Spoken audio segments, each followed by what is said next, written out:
Hello दोस्तों, नमस्कार। कैसे हैं आप सभी। स्टेट एकेडमी के प्लेटफॉर्म पर आप सभी का हार्दिक स्वागत है। आज की क्लास के अंदर जो हम राजस्थान से संबंधित जो पीवाईक्यू है उसके बारे में डिस्कशन कर रहे थे, पॉलिटी से संबंधित जो आपके प्रश्न आए थे उन प्रश्नों से और आसपास के कौन से प्रश्न बन सकते हैं उसका हम क्या डिस्कशन कर रहे हैं। तो क्लास को एक बार अपने दोस्तों के साथ में शेयर कर दीजिएगा। आज रिकॉर्डेड क्लास दी जा रही है क्योंकि जो कल आपके करंट की क्लास आने वाली है उसके लिए मुझे काम करना है। मैं क्वेश्चन बना रहा हूं, उसका कंटेंट बना रहा हूं, इसलिए आपको रिकॉर्डेड क्लास दी जा रही है। क्लास को शेयर कर दो, लाइक कर दीजिएगा, कमेंट कर दीजिएगा। आइए, पहला प्रश्न आपके सामने है। इस प्रश्न के बारे में देखिए। पहला प्रश्न क्या है कि भारतीय संविधान के संबंध में निम्नांकित में से कौन सा कथन आपका क्या है सही है, इसके बारे में आपके क्या है पूछा जा रहा है। पहला क्या है, यह वयस्क मताधिकार पर आधारित नहीं थी। देखो, होशियार है एग्जामिनर, आगे कुछ नहीं दिया, आगे लिख दिया वयस्क मताधिकार पर आधारित थी, यानी ऐसा सोचते हैं क्योंकि यहां पे पढ़ा तो सीधा क्या आया कि वयस्क मताधिकार पर आधारित, लेकिन पीछे से इसने दिया कि नहीं थी। दूसरा, यह प्रत्यक्ष निर्वाचन का परिणाम थी। तीसरा, यह बहुदलीय संरचना नहीं थी। क्या ऐसा है क्या, यह कई समितियों के माध्यम से आपके क्या है कार्य करती थी। अब देखो भाई, कई समितियों का यह स्टेटमेंट आपका क्या है राइट है। दूसरा स्टेटमेंट आपका क्या है, यह बहुदलीय संरचना नहीं थी, यानी या क्या कांग्रेस ही अकेली थी इसके अंदर या और भी आपके थी, मुस्लिम लीग भी थी, सिख समुदाय के लोग भी थे। तो यह स्टेटमेंट आपका क्या हो गया, गलत हो गया। इसके बाद यह प्रत्यक्ष निर्वाचन का परिणाम थी, यह भी स्टेटमेंट आपका क्या है रॉन्ग है, क्योंकि यह आपके क्या है अप्रत्यक्ष निर्वाचन का परिणाम थी। किसका, अप्रत्यक्ष निर्वाचन। और यह अप्रत्यक्ष निर्वाचन 1946 के जो प्रांतीय आपके विधानसभा के चुनाव हुए थे, कौन से प्रांतीय विधानसभाओं के जो चुनाव हुए थे, उनके नेताओं ने आपके संविधान सभा के जो सदस्य थे उनको चुनने का कार्य किया था। इसलिए यह प्रत्यक्ष नहीं है, अप्रत्यक्ष आपके क्या है अप्रत्यक्ष रूप से चुने हुए थे। हो सकता है अगली बार एग्जामिनर आपसे यह स्टेटमेंट पूछ ले कि आपके संविधान सभा आंशिक रूप से निर्वाचित थी और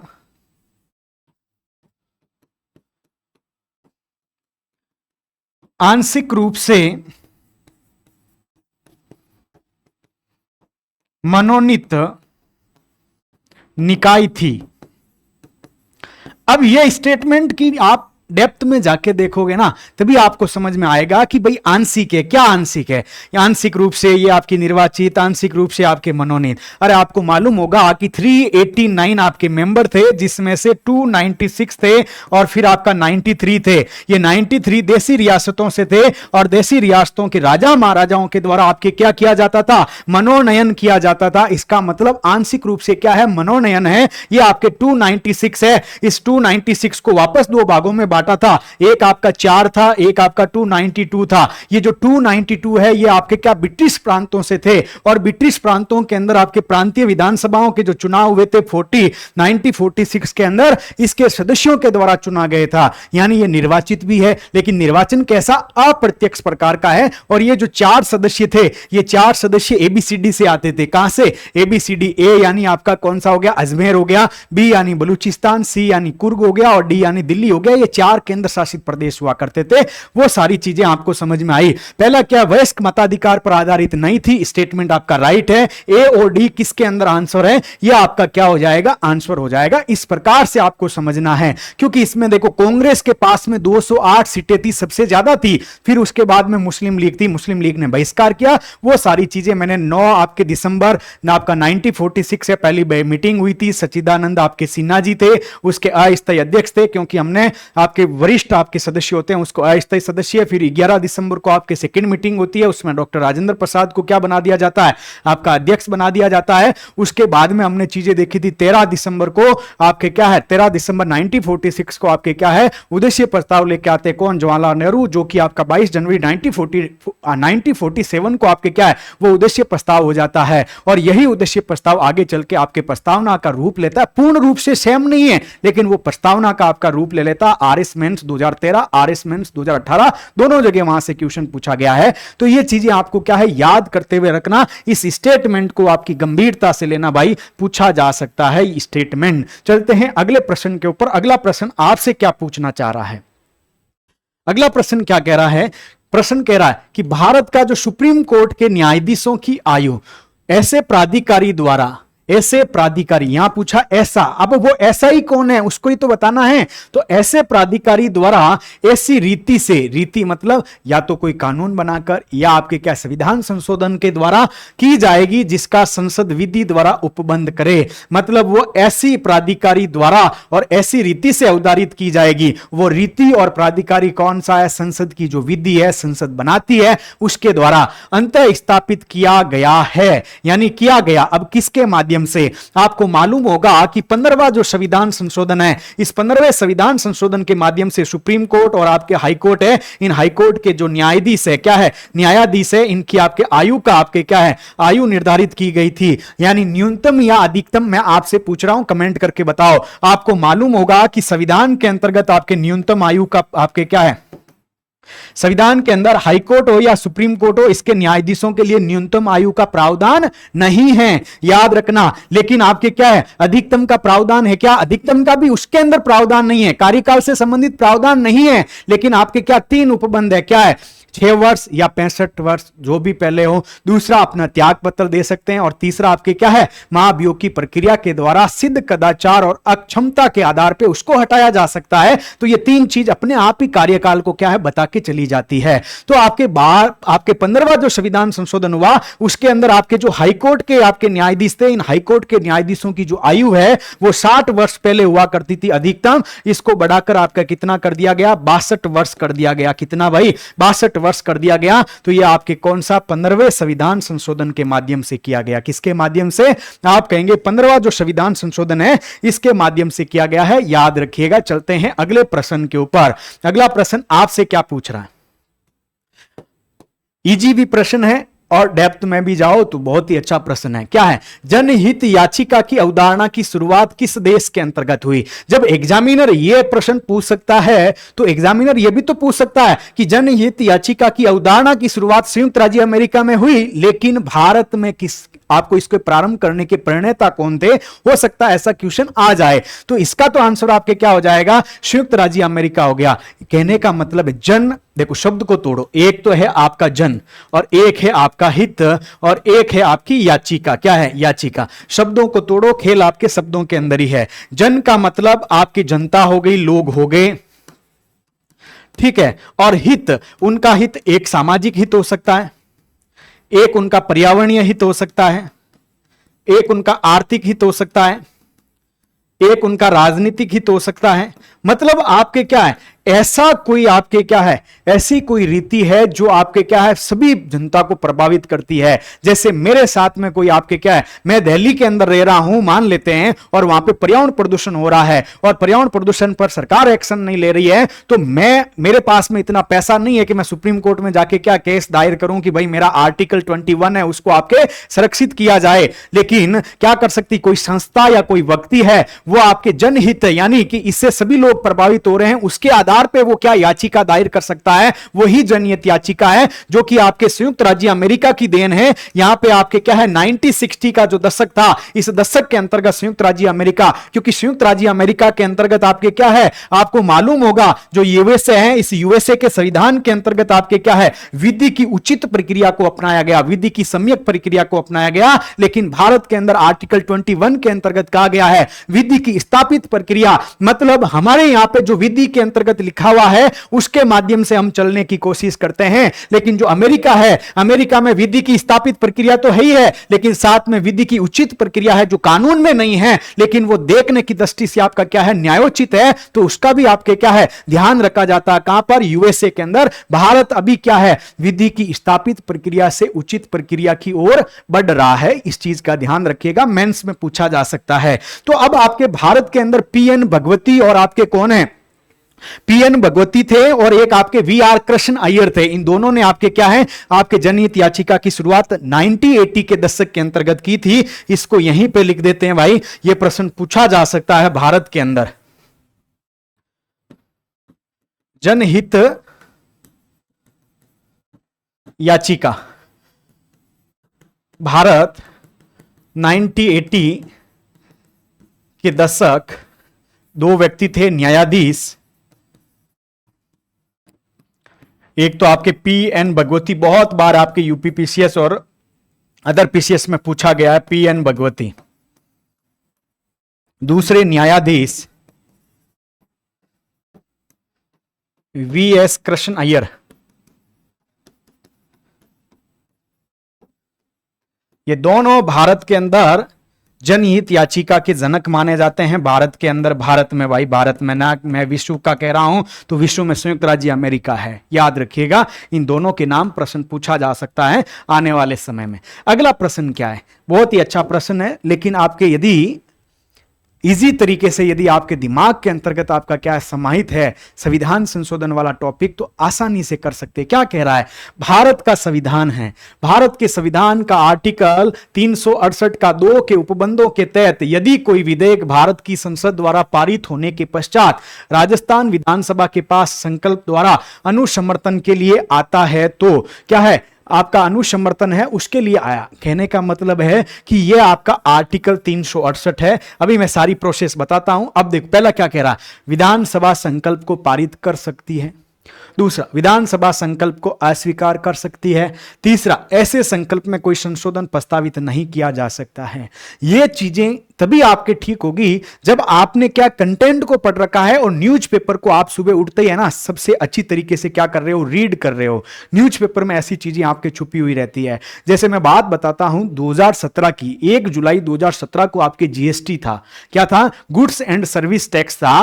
वो आपके क्या है, उसके लिए क्या चाहिए था, विधानसभाओं का अनुसमर्थन चाहिए था, क्योंकि वो फेडरल सिस्टम से संबंधित था। किससे, फेडरल सिस्टम से। क्योंकि जो आर्टिकल आपका 368 है, इस 368 के अंतर्गत एक तो 1 है और एक आपका 2 है। ये 1 कहता है कि आपके संविधान के अंदर संशोधन विशेष बहुमत से किए जाएंगे, और 1 आपका 368 का 2 कहता है कि संविधान संशोधन विशेष बहुमत के साथ आधे से अधिक राज्यों का क्या चाहिए, अनुसमर्थन चाहिए। और वही आपसे पूछा था, अनुसमर्थन पूछा है। तो इसके अंतर्गत तीनों चीज है भाई। अब मैं इसको पूरा बताता हूं आपके खोल के, इसका आंसर आपका क्या हो जाएगा, 4 हो जाएगा। अब देखो, अब लगाओ यहां पे क्या है, आर्टिकल कौन सा भाई, आर्टिकल 368 को लगाइए। और 368 आपके संविधान का कौन सा भाग है, सबसे पहले तो संविधान का भाग कौन सा है, 20 है, XX यानी 20 है, यानी 20 नंबर आर्टिकल आपका आ गया। लेकिन इसका नाम क्या है, संविधान संशोधन है। क्या है भाई, संविधान संशोधन है, अच्छी बात है, संविधान संशोधन है, यह भी एक अच्छी बात है। अब आगे देखो, आर्टिकल 368 के अंदर 2 प्रकार के संशोधन होते हैं। कितने होते हैं, अब आपसे एग्जामिनर पूछे कि आर्टिकल 368 के तहत कितने प्रकार के, आप रटके गए 3 प्रकार के, 3 प्रकार के। अरे भाई, वहां पे लाइन लिखी हुई है कि आर्टिकल 368 के अंतर्गत 2 ही प्रकार के संशोधन होते हैं। आर्टिकल 368 का 1 जिसे आपका विशेष बहुमत से, और आर्टिकल 368 का 2 जिसे आपका विशेष बहुमत प्लस आधे से अधिक राज्यों का अनुसमर्थन चाहिए। और अनुसमर्थन के लिए कोई समय सीमा निर्धारित नहीं है, ये सारे प्रावधान उसके अंतर्गत लिखे हुए हैं। यदि आप अच्छे से डीप में जाके पढ़ोगे तो वो सारी चीजें, लेकिन आपका सामान्यतः ऐसे कहा जाता है कि 3 प्रकार के, क्योंकि भारत के संविधान के अंदर कुछ ऐसे प्रावधान हैं जिनको साधारण बहुमत से भी आपका संशोधित किया जाता है, वो संविधान संशोधन के अंतर्गत आपका काउंट नहीं किए जाते हैं। जैसे आपके क्या है, आर्टिकल जो 368 है ना, 368 के अंतर्गत वो काउंट नहीं होते हैं। तो आपसे पूछे 368 के अंतर्गत कितने प्रकार के संशोधन, प्रकार मैं बता रहा हूं, इसके अंतर्गत आपके 2 प्रकार के, कितने, आप कहेंगे 2 है भाई। पहला कौन सा है, विशेष बहुमत का है। कमेंट करके ये मत कह देना कि गुरुजी आपने क्या है 2 ही बताए होते, 3, मैं 3 का तो मैं ही कह रहा हूं, लेकिन 368 के तहत 2 ही होते हैं ना, विशेष बहुमत। दूसरा, विशेष बहुमत प्लस आधे से अधिक राज्यों का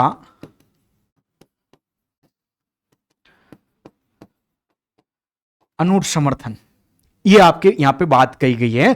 तो इसमें 2 प्रकार के हो गए। अब देखो, अब आगे इसकी क्या आती, प्रोसेस आती है। क्या आती भाई, प्रक्रिया आती है। क्या है प्रक्रिया, अब आपसे क्या स्टेटमेंट एग्जामिनर पूछेगा, संविधान संशोधन विधेयक केवल लोकसभा में ही लाए जा सकते हैं, तब आपकी बत्ती है ना एकदम ऐसे हो जाना चाहिए कि नहीं, क्योंकि ये आपका जो प्रक्रिया है, यानी ये जो विधेयक होता है आपके कॉन्स्टिट्यूशनल, आपका जो अमेंडमेंट आपका विधेयक है, यानी आपका क्या है बिल है, ये बिल आपके कहां पे लाया जाता है, आप कहेंगे एलएस में भी और आपका आरएस के अंदर। आरएस का मतलब आपका राज्यसभा, एलएस का मतलब आपकी लोकसभा, दोनों के अंतर्गत आपका कॉन्स्टिट्यूशनल अमेंडमेंट आपका बिल है, दोनों जगह लाया जा सकता है। दूसरी प्रोसेस क्या है इसकी, आपके क्या है मंत्री भी ला सकता है और आपका सदस्य भी ला सकता है। इसको कौन, मंत्री भी ला सकता है और आपके क्या है सदस्य भी ला सकता है, यह भी इसकी प्रोसेस है। तीसरा क्या है, तीसरा आपको मालूम होना चाहिए कि यह आपके क्या है, इसको आपके क्या है अलग अलग दोनों सदन है ना, आपको इसकी ज्वाइंट सिटिंग नहीं हो सकती है, आपकी ज्वाइंट सिटिंग आर्टिकल 108 के तहत नहीं हो सकती है, तो आप कहेंगे इसमें कोई संयुक्त बैठक का प्रावधान नहीं है, संयुक्त बैठक है, बैठक नहीं, इसको भी याद रखिएगा। फिर इसके अंतर्गत आपका क्या है विशेष बहुमत की प्रक्रिया, क्योंकि इसमें तो दो ही प्रकार के हैं, तो विशेष बहुमत और विशेष बहुमत प्लस आधे से अधिक राज्यों का अनुसमर्थन चाहिए, और जब ये पास हो जाता है तो पास होने के बाद राष्ट्रपति के पास जाएगा। किसके पास जाएगा, आप कहेंगे राष्ट्रपति के पास जाएगा। जब ये आपके क्या है दोनों सदनों से विशेष बहुमत प्लस आपके क्या है आधे से अधिक आपके क्या है राज्यों का अनुसमर्थन चाहिए, याद रखिएगा। और जब ये हो गई सारी चीजें तो अब जाएगा राष्ट्रपति के पास, और जब ये राष्ट्रपति के पास जाएगा तो राष्ट्रपति इस पे क्या देगा, अनुमति देगा। राष्ट्रपति क्या देगा, अनुमति देगा। अरे भाई अनुमति तो देगा, लेकिन अनुमति तो ऐसे भी तो दी जाती है, आया वापस भेजा, फिर आया फिर अनुमति दी, ऐसा नहीं है। इसके अंदर भेजने के बाद अनुमति देनी ही होगी। इसको पुनर्विचार के लिए आप लिख दीजिएगा, पुनर्विचार के लिए नहीं लौटा सकता है, याद कर लीजिएगा, पुनर्विचार नहीं करवा सकता है आपके, क्योंकि यह आपका क्या है संविधान संशोधन है। क्या है, संविधान संशोधन है। और आज तक कितने हो गए, 106 आपके संविधान संशोधन हो गए, और एकमात्र ऐसा संविधान संशोधन है जिसको आपका शून्य या असंवैधानिक घोषित किया गया है, वो आपका 99वां संविधान संशोधन है, जिसे आपका क्या कहा गया, NJAC नेशनल जुडिशियल अपॉइंटमेंट आपका जो कमीशन था, आयोग बनाया गया था 2014-15 के अंतर्गत, उसको आपके 2016 के अंतर्गत क्या है सुप्रीम कोर्ट ने कर दिया असंवैधानिक शून्य, कि यह हमारी जो कॉलेजियम प्रणाली उसको समाप्त करना चाहता है। हमारी जो आपके क्या न्यायाधीशों की नियुक्ति प्रक्रिया के अंदर कार्यपालिका का हस्तक्षेप बढ़ता जा रहा है, इसी दृष्टि से इसको असंवैधानिक घोषित कर दिया गया है। यह आपके क्या 368 के अंतर्गत ये चीजें आ गई। अब आपसे क्या है, अब आपसे क्या है, जो आपके क्या गोपालनाथ वाला केस था आपका 1967, उन्होंने कहा कि जो आपके आर्टिकल 368 के तहत जो संशोधन होता है ना, वो संशोधन नहीं है, वो भी एक सामान्य विधि है, और सामान्य विधि से आपके आर्टिकल 13 के अंतर्गत कोई आपका संविधान संशोधन होता है, आपके आर्टिकल 13 के अंतर्गत आपके क्या है किसी मूल अधिकार का यदि हनन करता है तो उसको आपके शून्य घोषिट किया जा सकता है, ये 1967 के केस में। लेकिन वापस आपके कब, जब आपके केशवानंद भारती वाद आता 1973 के अंदर, उसमें कहा जाता है कि आर्टिकल 368 के तहत संसद को यह शक्ति है कि वो आपका संशोधन किसी भी आपके संविधान के प्रावधान में कर सकती है, लेकिन वो बेसिक स्ट्रक्चर में संशोधन नहीं कर सकती है। ये सारी चीजें इसके अंतर्गत बताई गई है। अब दूसरी चीज आपको मालूम होगा, संविधान में तो दो ही प्रकार के आपके संशोधन है, कौन से, 368 के तहत, लेकिन होता सामान्यतः 3 प्रकार के होते हैं। 3 कौन कौन से, एक आपका कौन सा है, साधारण बहुमत है। कौन सा है भाई, साधारण बहुमत के द्वारा, किसका, साधारण बहुमत। अरे भाई साधारण नए राज्यों का गठन करना, नए राज्यों का नाम परिवर्तन करना, नए राज्यों की सीमाओं में परिवर्तन करना, यह साधारण बहुमत से हो जाते हैं, ठीक है। और ऐसे साधारण बहुमत से तो बहुत सारे संशोधन होते हैं। तो आज तो हमारे पास में तो क्या 600-700 संशोधन होने चाहिए थे, लेकिन ऐसा नहीं होता है, यह साधारण बहुमत से हैं। लेकिन इसके बाद वाले जो 2 होते हैं, कौन सा भाई, एक आपका क्या है विशेष बहुमत। कौन सा, एक तो यह हो गया, दूसरा कौन सा है भाई, विशेष बहुमत है। कौन सा है, विशेष बहुमत है, विशेष बहुमत। अब विशेष बहुमत से आपका मतलब क्या होता है, विशेष बहुमत का मतलब होता है कि आपके जैसे आपके 100 सदस्य हैं, इस 100 सदस्य में से मान लेते हैं कितने, 100 सदस्य, इस 100 सदस्यों का आपका क्या है बहुमत होना चाहिए। क्या होना चाहिए, पहले तो बहुमत होना चाहिए, यानी 51 होना चाहिए, यह चीज याद रखना। अब उपस्थित यानी जो उस सदन के अंदर उस समय उपस्थित है, उपस्थित सदस्यों का कितना होना चाहिए, 2/3 होना चाहिए। कितना होना चाहिए, 2/3। ये दोनों शर्तें पूरी होती है तभी तो आपका क्या विशेष बहुमत होता है, याद रखिएगा। और इस विशेष बहुमत वाले के अंदर मूल अधिकार और नीति के निर्देशक तत्वों के अंतर्गत संशोधन किए जाते हैं। किसमें? विशेष बहुमत में। यानी आपके 1 नंबर 3 नंबर को छोड़ के 2 चीज, कौन सी? मूल अधिकार और आपके डीपीएसबी के अंदर संशोधन होते हैं ना, वो विशेष बहुमत से हैं। और फिर आपका तीसरा कौन सा है? विशेष तो है ही है भाई, विशेष के साथ में एक शर्त और है, कौन सी? विशेष बहुमत के साथ में भाई शर्त कौन सी है? आधे से अधिक राज्यों का अनुसमर्थन है। यानी आधे से अधिक राज्यों का अनुसमर्थन। ये क्यों करवाया, इस चीज को समझो। इसमें वही चीज आएगी जो कि आपकी संघीय व्यवस्था को बनाए रखने के लिए क्या है, जरूरी है। यानी जो फेडरल सिस्टम है, उस फेडरल सिस्टम को बनाए रखना है तो आपके राज्यों से भी अनुमति लेनी होगी। जैसे राष्ट्रपति की निर्वाचन प्रणाली, चुनाव है, तो आपके क्या है, राष्ट्रपति तो भारत का राष्ट्रपति है, वो भारत का भी है, राज्यों के अंतर्गत है। क्या राज्यों अलग होता है? क्या सबका होता है। दूसरा आपके क्या है, कार्यपालिका और आपके विधायिका की आपके शक्तियां हैं, उसका विभाजन है। कार्यपालिका न्यायपालिका की शक्तियां उसके विभाजन से संबंधित है, वो सारे प्रावधान। जीएसटी है, जीएसटी भी इसमें शामिल कर लिया। और आर्टिकल 368 स्वयं, आर्टिकल 368 के अंदर यदि संशोधन करना है वो भी इसके अंतर्गत है। और अब शब्द आता है आपके आधे से अधिक। अब आप इस चीज को सोचो कि आपके क्या है, आर्टिकल 368(2) है, इसके तहत आपके क्या है, कोई भी आपका संविधान संशोधन है, मान लेते हैं जीएसटी वाला है। अब जीएसटी वाले को पास करके कहां पे भेजा? राज्यों को भेजा। अब ये राज्यों के पास चला गया, अब राज्यों के पास चला गया, राज्यों के पास चला गया। और राज्यों का कितना चाहिए? अभी आपके 28 राज्य और 8 आपके यूनियन टेरिटरी है, इसके आपके कितना होना चाहिए? आधे। आधे का मतलब आपके क्या है, 28 और 8 आपके कितने हो गए, जिसमें 3 आपके क्या है, 3 जगह विधानसभाएं हैं, तो इनका आधा होना चाहिए। और आधों का अनुसमर्थन मिल गया तो ये अपने आप ही क्या होगा, संविधान संशोधन हो जाएगा। जैसे जीएसटी है, जीएसटी के अंतर्गत आपके क्या है। अब इसके अंदर भाषा में यदि कोई एग्जामिनर खेलता है ना, तो वो खेलेगा आपके साथ में अच्छी तरीके से। अब उसमें क्या आया था देखो, अब क्वेश्चन क्या कह रहा है, जब ये आया जीएसटी वाला, मान लेते आया, पास होके आया जीएसटी, यानी भारत की संसद ने जीएसटी को पास किया। अब ये पास करके कहां पे आया? राजस्थान की विधानसभा में आ गया।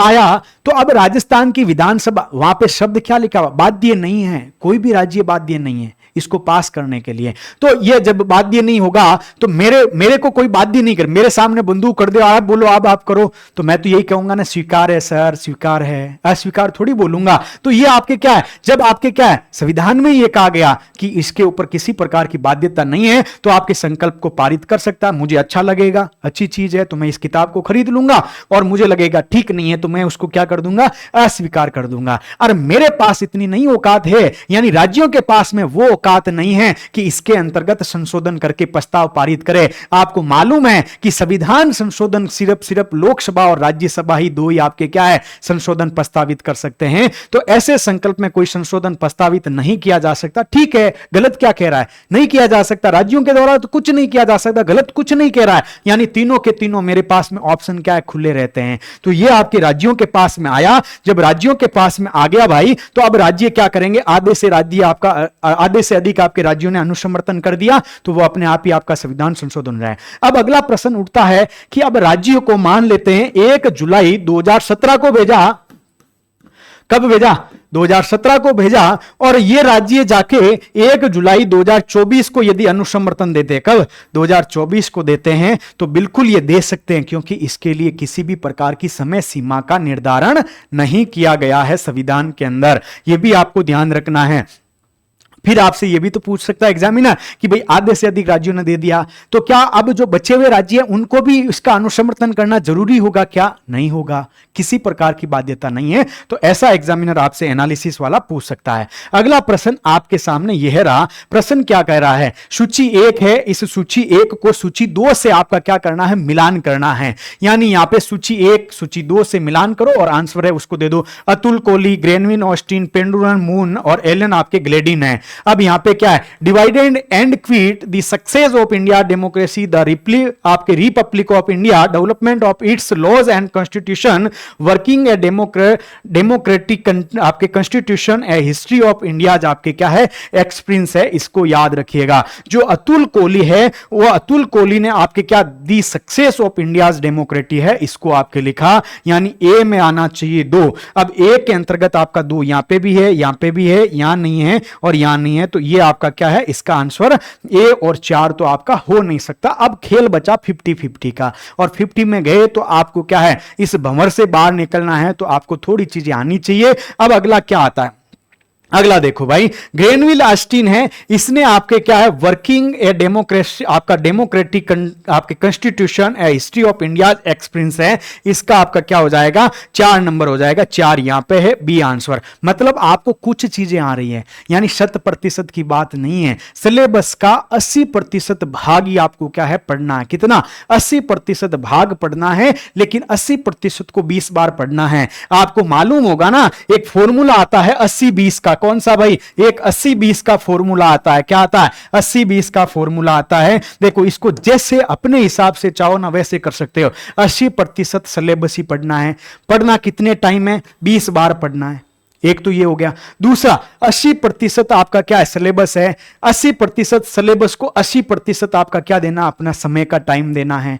ये 20% आपका क्या सिलेबस है, इसको आप टाइम मत दो, आपका जो समय है उसको दूसरी जगह भी लगा सकते हो, तो वो आप अपने अकॉर्डिंग है। मेरा तो यही मानना है कि हर चीज को अलग अलग जगह से पढ़ना, एक ही चीज को बार बार पढ़ो, सिलेक्शन हो जाएगा, उसकी गारंटी ज्यादा होती है। अब मूर्खता कहां पे हो जाती है, जब रिद्धि सिद्धि के रोड पे निकलते हैं और रात को जब थोड़ा थोड़ा आपके क्या गोदुली वेला होती है ना, उस समय निकलते हैं और किताबें आपके क्या, उसके ऊपर लाइट पड़ती है, ये लेखक वो लेखक ये लेखक, वो सारे के सारे लेखक आपके सामने मोहित करते रहते हैं, क्योंकि इतना अच्छा गोरा सा फोटो लगाया हुआ होता है, और वो आपको क्या अट्रैक्ट करते हैं कि मुझे ले जाओ अपनी टेबल पर, मुझे ले जाओ, मुझे ले जाओ। और आप क्या करते हो, भोले मन से जाके उसको खरीद लेते हैं, और बार बार बार बार क्या है, नहीं आप अभी गए लेके आ गए, फिर आपका दोस्त आया, मैं जोधपुर से आ रहा हूं, मुझे बुक्स दिलवाना, चलो चलते हैं, फिर आपने नई बुक्स और लाई, उसको पढ़ते ही नहीं है। हकीकत यह है, एक ही किताब को बार बार पढ़ो, जैसे लक्ष्मीकांत पॉलिटी में, उससे तो बड़ा मैं तो गीता ही वही है हमारे लिए, सब कुछ वही है, माई बाप वही है, उसी को पढ़ना चाहिए, बार बार पढ़ना चाहिए, सिलेक्शन का आधार है।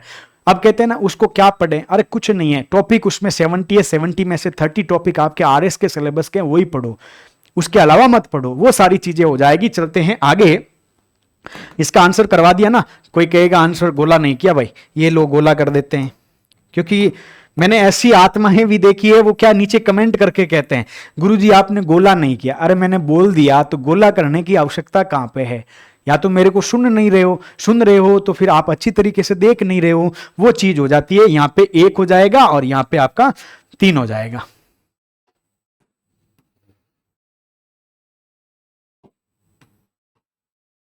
ठीक है, चलते हैं अगले प्रश्न के ऊपर। अगला प्रश्न आपसे क्या पूछना चाह रहा है, कुछ नहीं पूछना चाह रहा है। जब ये सिलेबस आपके क्या है 2016 के अंतर्गत जो सिलेबस था, उस सिलेबस का ये पार्ट है, इसलिए आपको क्या है ये देख लेना चाहिए। कब 2016 वाला सिलेबस है, उस 2016 वाले सिलेबस के अनुसार 2016 में भारत सरकार अधिनियम 1919 और भारत सरकार अधिनियम आपके कौन सा 1935, दोनों से क्वेश्चन पूछा, आगे पीछे पूछा था, दोनों से आपके क्या है प्रश्न पूछा गया है। अब ये प्रश्न क्या कह रहा है कि भारत सरकार अधिनियम, और हमें क्या होती है, हमें बहुत ज्यादा, यदि कोई छोटी सी चीज आती है ना तो हम क्या, उत्सुकता होती है, और उत्सुकता के अंदर क्या करते हैं, आगे आगे वाला ही पढ़ते हैं, इतने ही पढ़ेंगे, भारत सरकार, ओ मेरे तो पढ़ा हुआ है। अब आप क्या सीधा यहीं से शुरू कर दोगे, लेकिन यहाँ पे नाना जी बैठे हैं, यहाँ पे आपको क्या कर रहे हैं, गलत करवाने की कोशिश कर रहे हैं, क्योंकि ये भावनाओं में बह जाते हैं कि ये तो मुझे आ रहा है भारत सरकार अधिनियम, लेकिन यहाँ पे आपके सामने क्या है, यहाँ पे आपको उल्लू बना दिया गया, असत्य कथन। क्या कह रहा, भारत सरकार अधिनियम 1919 1921 में लागू हुआ, क्या आपको बताना है।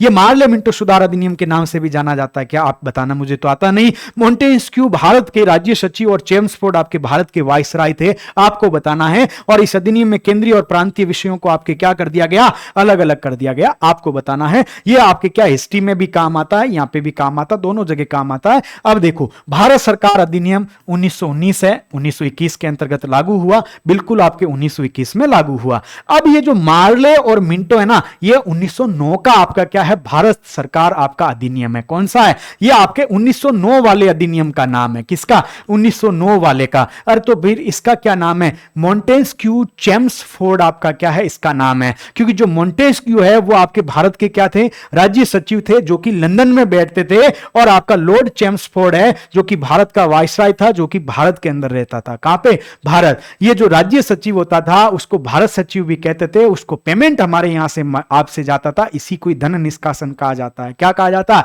धन निष्कासन। तो आपके क्या इसका नाम ये होना चाहिए था, मोंटेस्क्यू आपका चेम्सफोर्ड होना चाहिए था, तब तो ठीक हो जाता। इसका मतलब ये स्टेटमेंट आपका क्या है? गलत है। 2 नंबर स्टेटमेंट इसका हो जाएगा, गलत है।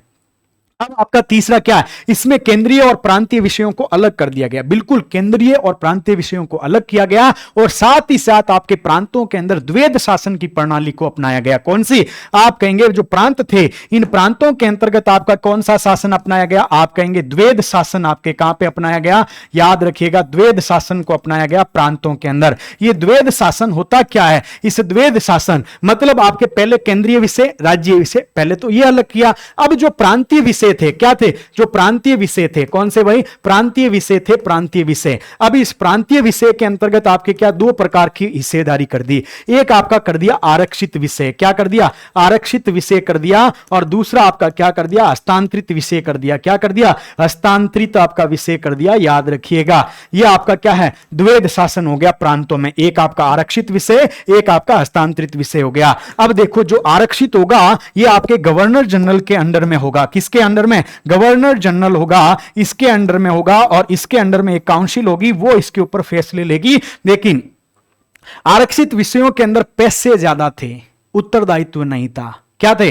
पैसे ज्यादा। इनके पास में पैसों का काम ज्यादा ले लिया, मतलब पैसा आना चाहिए, आना चाहिए। पैसा वितरित भी यही करते थे, लेकिन इन्होंने क्या है? जो वितरण करते हैं उसको उत्तरदायी बोलते हैं। उत्तरदायी विषय इनको सौंपे गए थे। क्या है? उत्तरदायित्व वाले विषय इनको सौंपे गए। अब जनता को क्या है? जनता के काम नहीं करोगे तो विरोध किसका करेंगे? इनका करेंगे। और ये जो हस्तांतरित विषय पे कानून कौन बनाते थे? जो कि चुन के आते थे। कौन चुन के आते थे? ये तो आपके क्या, इनकी काउंसिल होती थी, ये आपके इन्हीं के लोग होते थे। इनके पास में पैसा ज्यादा, उत्तरदायित्व कम। इनके पास में पैसा कम, उत्तरदायित्व ज्यादा। इसलिए ये आपके प्रांतों में द्वैध शासन प्रणाली आई। अंग्रेजों ने आपके क्या है? बांटो और राज करो की प्रणाली को अपनाया था। और यही आगे जाके 1935 के अंदर प्रांतों से द्वैध शासन को हटाया जाता है, क्योंकि आपके क्या है? उत्तरदायी और पैसों वाला जो आपके क्या है, ये विरोध शुरू हो गया था। और इसी को आपके केंद्र में आपके क्या, द्वैध शासन प्रणाली को लागू कर दिया जाता है। ये 1919 का वही कानून है जो कि 1917 के अंदर आपके मोंटेस्क्यू आपका जो सुधार है, चेम्सफोर्ड सुधार है, उसको लागू किया था। क्योंकि जो 1916 के अंतर्गत आपके क्या है? होम रूल, आपके क्या है? होम रूल आंदोलन शुरू हो गया था। एनी बिसेंट और आपके किसके? एनी बिसेंट के नेतृत्व के अंदर होम रूल हो गया था। तो उसको शांत करने के लिए आपके क्या, कुछ सुधार के नाम पे आपके 1917 के अंदर आपके मोंटेस्क्यू सुधार आपके क्या घोषणा की जाती है। और वही आगे चल के आपके 1919 के अंदर आंशिक उत्तरदायित्व की भावनाओं के साथ, आंशिक उत्तरदायित्व की भावनाओं के साथ में आपके क्या है, 1919 का भारत सरकार अधिनियम आपका पारित किया जाता है, जिसके अंतर्गत आपके क्या है, आपके मुस्लिमों को तो 1909 के अंदर आपके क्या है, पृथक निर्वाचन प्रणाली दे दी। लेकिन एंग्लो इंडियंस, सिखों को और आपके क्या है, यहां पे आपके क्या दी जाती है, आप कहेंगे इनको भी आपके पृथक निर्वाचन दे दिया जाता 1919 के अंतर्गत। और 1935 वाले के अंतर्गत आपके दलितों को दिया जाता है। तभी आपके क्या है, महात्मा गांधी हड़ताल पे बैठ जाते हैं और पुनः पैक्ट होता है आपके किसके साथ में, डॉक्टर BR अंबेडकर। ये सारी हिस्ट्री है, इसको आपको क्या जोड़ के याद रखना। एक चीज याद आई, आगे से आगे, आगे से आगे कड़ी आपकी जुड़नी जानी चाहिए, तभी तो मजा आएगा पढ़ने के अंदर। ये आपका इसका क्या हो गया भाई, आंसर हो गया। इसका 2 नंबर आंसर आपका क्या, रॉन्ग है, रॉन्ग है, क्योंकि इसका नाम मार्लेमेंटो नहीं, मोंटेस्क्यू चेम्सफोर्ड होना चाहिए। चलते हैं अगले प्रश्न के ऊपर। अगला प्रश्न भी इसी प्रकार का, देखो यहां पे भी इसने क्या नहीं है, यहां पे क्या नई विशेषता को बोला, यानी भारत सरकार अधिनियम 1935। दोनों क्वेश्चन 2016 RS प्री में पूछा गया, उस समय सिलेबस में यह पार्ट हुआ करता था। मुख्य विशेषता नहीं थी, यानी प्रांतीय स्वायत्ता। मैंने क्या बोला, 19 में प्रांतीय द्वैधता लाए थे, प्रांतों की विषय में जो द्वैध शासन लाए थे उसको समाप्त कर दिया, ठीक है, स्टेटमेंट राइट है। दूसरा क्या, अखिल भारतीय महासंघ का प्रावधान क्या था, जिसमें देशी रियासतें भी शामिल होगी, ब्रिटिश प्रांत भी आपके शामिल होंगे, बिल्कुल आपके एक भारतीय संघ की बात की जाती है, यह भी स्टेटमेंट आपका राइट है। तीसरा, इसने प्रांतीय स्तर पर द्वैध शासन प्रणाली को समाप्त कर केंद्र में लागू किया था, बिल्कुल यह भी स्टेटमेंट आपका क्या है, राइट है, क्योंकि आपके क्या है, अब केंद्र में उसको लागू कर दिया। और चौथा क्या है, अवशिष्ट विषय प्रांतीय विधायकों को आवंटित किए गए थे। IAS 2016, IAS 2018 के अंदर प्रश्न पूछा था कि आपके जो अवशिष्ट विषय है वो किसके अंडर में थे, तो प्रांतीय विधायिका के अंडर में ना होके गवर्नर जनरल के अंडर में थे। किसके अंडर में थे भाई, गवर्नर जनरल है, इनके अंडर में हुआ करते थे। सिंपल क्वेश्चन था और पूछा गया था, वन लाइनर से फैक्ट बना के वापस पूछा जा सकता है, तो याद रखिएगा इसका चौथा गलत है। साथ ही ये 1935 के एक्ट के अंदर आपके क्या है, आपके रिजर्व बैंक की स्थापना 1935 के अंतर्गत आपकी स्थापना होती है। 1937 के अंतर्गत आपके क्या है, इसको कोलकाता से आपके कहां पे लेके आ जाते हैं, मुंबई में लेके आ जाते हैं। साथ ही आपको यह भी याद होना चाहिए कि 1935 के अंदर जो बर्मा है, बर्मा आज का म्यांमार है, यह पहले भारत का हिस्सा हुआ करता था, उसको हमने अलग कर दिया। क्या कर दिया, अलग कर दिया था, याद होगा आपको। इस प्रश्न का आंसर आपका क्या हो जाएगा, 4 हो जाएगा। अवशिष्ट विषय गवर्नर जनरल के अंडर में हुआ करते थे। अगला प्रश्न क्या है, इसको तो मैंने 4 बार पढ़ा दिया भाई, कि संविधान के मौलिक कर्तव्यों को कब सम्मिलित किए गए थे। आप सबको मालूम है कि 1976 के अंतर्गत आपके क्या है, संविधान के अंदर मौलिक कर्तव्यों को शामिल किए थे, और एक समिति हुआ करती थी जिसका नाम आपका क्या है, स्वर्ण सिंह समिति है, सरदार स्वर्ण सिंह समिति है। और इस समिति का आपका क्या है, इस समिति के आपके 12 सदस्य थे, 12 में से कुछ महत्वपूर्ण हैं, उनको भी आपको याद रखना है। एक आपका क्या है, सीएम स्टीफन है, कौन है, सीएम आपका स्टीफन है। एक आपका क्या है, एस आपका रे है। एक आपका क्या, रजनी पटेल है, क्या है, रजनी आपकी रजनी भी है और पटेल भी है। एक आपका क्या है, एक आपका एच आर गोकुले है, कौन है भाई, एच आर गोकुले है। अब तो आपको याद हो जाना चाहिए भाई, ये सारी चीजें अब तो आपका रिवीजन हो जाना चाहिए। अब ये जो सरदार स्वर्ण सिंह समिति है, मैं क्या कह रहा हूं, एग्जामिनर क्वेश्चन यदि अच्छा पूछा ना, वो स्टेटमेंट में पूछेगा कि सरदार स्वर्ण सिंह समिति ने 10 मौलिक कर्तव्यों की सिफारिश की थी। स्टेटमेंट रॉन्ग है, क्योंकि जो आपके स्वर्ण सिंह समिति है, इसने आपके एफडी कितनी बताई थी, मैंने कल बोला ना, इन्होंने 8 एफडी की बात की थी। कितनी, 8 की बात की थी। मैंने फिर क्या बोला, 1976 में कितनी एफडी थी, तो आप कहेंगे 10 एफडी थी, क्योंकि सिफारिश 8 की थी, लेकिन इंदिरा गांधी सरकार ने 10 फंडामेंटल ड्यूटीज को शामिल किया था, तो 1976 में 10 एफडी थी। लेकिन अभी पूछ कि वर्तमान में एफडी कितनी है, तो वर्तमान की एफडी आपको बता देनी है 11 है। और ये जोड़ा किससे गया, आप कहेंगे 42वें से जोड़ा गया, लेकिन आपके क्या है, उस समय 10 ही थे। और 90 आपका क्या है, 86वां संविधान संशोधन 2003, जिसमें अटल बिहारी वाजपेयी की सरकार थी, उन्होंने आपके क्या है, उन्होंने एक आपके क्या है, संविधान संशोधन करके क्या जोड़ दिया, 11वां आपका कर्तव्य जोड़ा है, उसको भी आपको याद रखते हुए चलना है। तो आपको ये सारी चीजें याद होनी चाहिए भाई। अब समिति के बारे में आपको ये मालूम होना चाहिए, मैंने कितनी बार इसको पढ़ा चुका हूं। अगला प्रश्न क्या है, अगला प्रश्न इजी है, बहुत ही इजी प्रश्न है, यानी ये प्रश्न आपके लिए ज्यादा क्या है, रटने वाले प्रश्न की श्रेणी के अंतर्गत नहीं आता है, क्योंकि ऐसे प्रश्न तो आपको क्या है, मालूम होने ही चाहिए। देखो, अनुच्छेद 21 का शिक्षा का अधिकार, संविधान संशोधन 86वां, ठीक है। उपाधियों का निषेध, आर्टिकल 18, जिसके अंदर उपाधियों का निषेध है। भारत रत्न, पद्म श्री, पद्म भूषण, पद्म विभूषण, ये उपाधियों के अंतर्गत नहीं आते हैं। तीसरा, अल्पसंख्यकों की भाषा का संरक्षण, आर्टिकल आपका 29 है, यह अल्पसंख्यकों की भाषा का संरक्षण की बात करता है। फिर आपका धार्मिक मामलों के प्रबंधन करना, प्रबंधन आपके 26 के अंतर्गत किया जाएगा। इसके लिए आपके क्या, धार्मिक संगठन भी बनाया जा सकता है, क्या है, लेकिन वो आपके उसकी शर्तें हैं। तो इसका आंसर क्या हो जाएगा भाई, 3 होगा, फिर आपका 4 होगा, 4 के बाद में 2 होगा, 2 के बाद में 1 होगा, क्या होगा, 1 हो जाएगा। याद रखिएगा इसका आंसर 3 4 1, 3 4 2 आपके क्या है, 3 4 1 2, 3 4 1 2 है भाई, ये याद रखिएगा। 3 4 आपका 1 2 है, याद रखिएगा। सी आंसर इसका हो जाएगा। अब सब आपको मालूम, एग्जामिनर इतना इजी भी प्रश्न पूछ लेता है कि समानता का अधिकार शामिल है 14 से 18 के बीच, स्वतंत्रता का अधिकार शामिल है 19 से 21 के बीच या 22 के बीच, बताइए 19 से 22 के बीच में है। 23 और 24 में शोषण के विरुद्ध अधिकार है। 25 से 28 तक आपके धार्मिक स्वतंत्रता का अधिकार है, और आपके 29 और 30 के अंदर आपके क्या है, अल्पसंख्यक से संबंधित है। और अल्पसंख्यक 2 प्रकार के होते हैं, भाषाई अल्पसंख्यक और धार्मिक अल्पसंख्यक है, इसकी बात की गई है। लेकिन अल्पसंख्यक होते क्या, उसको परिभाषित नहीं किया गया है, याद रखिएगा। उसके बाद आपका क्या है, आर्टिकल आपका 31 था, उसको हटा दिया गया। संपत्ति के अधिकार से संबंधित था, वो आपके किससे संबंधित था, संपत्ति के अधिकार से, उसको आपके 44वें संविधान संशोधन से हटा के 300 के अंतर्गत डाल दिया था। और 32वां आपको मालूम है, संवैधानिक उपचारों का अधिकार है, जिसके अंदर 5 प्रकार की रिटें जारी की जाती है, बंदी प्रत्यक्षकरण, परमादेश, उत्प्रेषण, आपका प्रतिषेध और आपका अधिकार प्रचा है, वो सारी चीजें इसके अंतर्गत आपको याद होनी चाहिए, पढ़ाई हुई है पहले से। अगला प्रश्न क्या है? अगला प्रश्न क्या है भाई? अगला प्रश्न, निम्नलिखित में से किस विधायी सदन को, विधायी मतलब जो कानून बनाने वाला सदन है, इसको समाप्त किया जा सकता है? अरे भाई, लोकसभा का क्या है? विघटन होता है लेकिन समाप्त नहीं होता है। लोकसभा का क्या होता है? विघटन होता है, समाप्त नहीं होती है। विधानसभा का विघटन होता है लेकिन विधानसभा समाप्त नहीं होती है। राज्यसभा का तो ना तो विघटन होता है ना समाप्त होती है। लेकिन ये आपकी जो है ना 3 नंबर वाली विधान परिषद है, ये विधान परिषद आपका आर्टिकल कौन सा? कल ही मैंने बताया था, आर्टिकल 169 है। 169 में कहा गया या तो इसका करो सर्जन, क्या करो? नया गठन करो, या इसको क्या करो? उत्साधन करो। क्या करो? उत्साधन करो। इन दोनों को आपके क्या है? इन दोनों को आपके क्या है?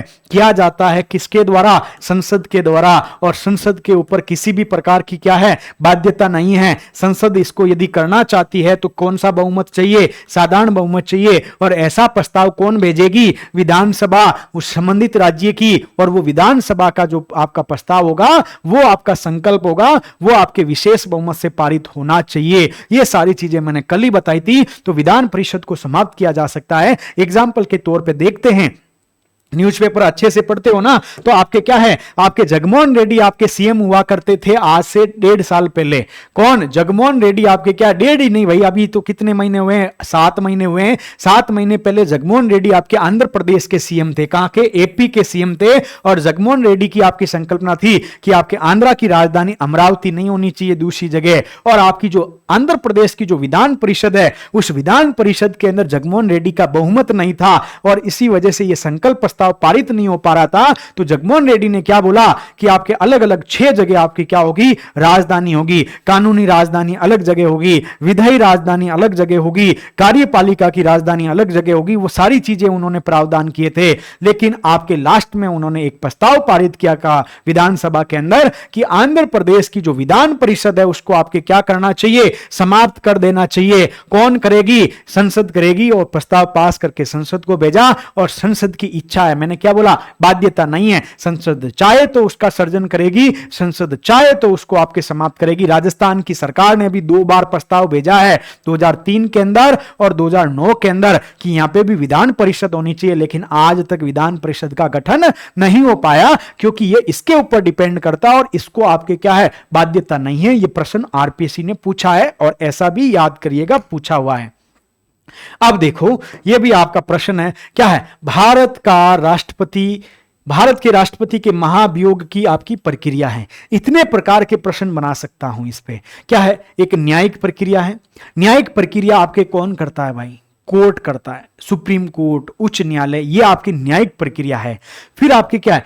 अर्ध न्यायिक प्रक्रिया, यानी अर्ध न्यायिक प्रोसेस किसे कहा जाता है? जिसके पास में 2 प्रकार के काम होते हैं। एक आपके क्या है? कार्यपालिका या विधायिका के काम भी होते हैं, साथ ही साथ आपके क्या? जांच पड़ताल का काम होता है, यानी न्यायिक प्रक्रिया है। तो 2 प्रकार के काम है। इसका मतलब आधा तुम हो आधा मैं हूं, यानी अर्ध न्यायिक प्रक्रिया है। विधायी प्रक्रिया मतलब कानून से संबंधित काम करता है। कार्यपालिका प्रक्रिया जो कि आपके लागू करने का कार्य करती है। अब देखो, ये जो आपके महाभियोग है ना, महाभियोग लाया जाता है कहां पे? पार्लियामेंट के अंतर्गत लाया जाता है। अब पार्लियामेंट का काम क्या है? विधायिक प्रक्रिया है। लेकिन जब राष्ट्रपति पे, सुप्रीम कोर्ट पे, आपके संघ लोक सेवा आयोग पे, आपके केग पे जब महाभियोग लाया जाता है, तो वो जांच कौन करता है? आपकी संसद जांच करती है। इसका मतलब संसद आपके क्या है? न्यायिक भूमिका में भी है, संसद आपकी विधायिक भूमिका में भी है। इसका मतलब यह प्रक्रिया कौन सी है? अर्ध न्यायिक प्रक्रिया है। पहली चीज तो यहां पे आपको यह क्लियर होना चाहिए कि यह अर्ध न्यायिक प्रक्रिया। अब आपका अगला क्वेश्चन पूछा जा सकता है, भारत के राष्ट्रपति के महाभियोग की प्रक्रिया में महाभियोग लगाया जाता है। पहला ऑप्शन आपको देंगे सिद्ध कदाचार। क्या दे देंगे? सिद्ध कदाचार के आधार पर। ठीक है। दूसरा ऑप्शन आपको देंगे अक्षमता के आधार पर। तीसरा ऑप्शन आपको क्या देंगे? संविधान के उल्लंघन के आधार पर।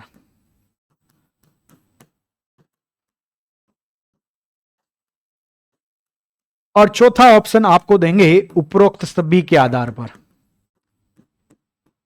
वो खेलेगा, आपकी भावनाओं के साथ खेलेगा। आप भी भावनाओं के साथ खेलते हो ना, तो अब आरपीएससी भी आपकी भावनाओं के साथ खेलेगा। अब ऐसा प्रश्न यदि बना दिया जाता है जो राष्ट्रपति पे महाभियोग लगाया जाता है, देखो बाकी सब पे महाभियोग लगता है ना, उसके लिए सिद्ध कदाचार और अक्षमता पे लगता है। जैसे सुप्रीम कोर्ट का आपका क्या हो गया हो, न्यायाधीश हो गए, हाईकोर्ट के न्यायाधीश हो गए, आरपीएससी या आपके यूपीएससी के मेंबर हो गए, उनके लिए तो आपके क्या ये दोनों आधार होते हैं। लेकिन हमारे राष्ट्रपति प्रेसिडेंट के लिए कौन सा आधार है? संविधान के उल्लंघन का आधार है, और संविधान इसके ऊपर मौन है। संविधान के उल्लंघन को आपका परिभाषित नहीं किया गया है, और इसको लाने के लिए इस बार आरएस मेंस में पूछा है, इसी बार ये क्वेश्चन इस बार आरएस मेंस में भी पूछा हुआ है। ये जो महाभियोग है ना राष्ट्रपति पर, महाभियोग कहां पर भाई? याद रखिएगा, राष्ट्रपति पर याद रख लीजिएगा। प्रश्न बनेगा तो पूछेगा, और पूछेगा तो आपको अच्छे से आना भी चाहिए। अब देखो इसके अंतर्गत पहला क्या है? अर्ध न्यायिक प्रक्रिया। क्या है? एक प्रश्न तो यह बनता है, अर्ध न्यायिक प्रक्रिया। अच्छी बात है, अर्ध न्यायिक प्रक्रिया है, क्यों है वो मैंने समझा दिया। दूसरा, इसका बेस क्या है, आधार क्या है? आधार आपको याद रखना संविधान का उल्लंघन है। क्या है भाई? संविधान का उल्लंघन है, संविधान का उल्लंघन है। ठीक है। तीसरा, संसद के दोनों सदनों में आपके कहीं पे भी लाया जा सकता है यह प्रस्ताव, लेकिन ऐसा प्रस्ताव आएगा वो 1/4 सदस्यों के, 1/4 आपके जो सदस्य होंगे ना, 1/4 सदस्यों के संकल्प प्रस्ताव से। किससे भाई? संकल्प प्रस्ताव से लाया जाएगा। और ऐसा प्रस्ताव लाने से 14 दिन पहले, कितने? 14 दिन पूर्व आपके किसको बताना होगा?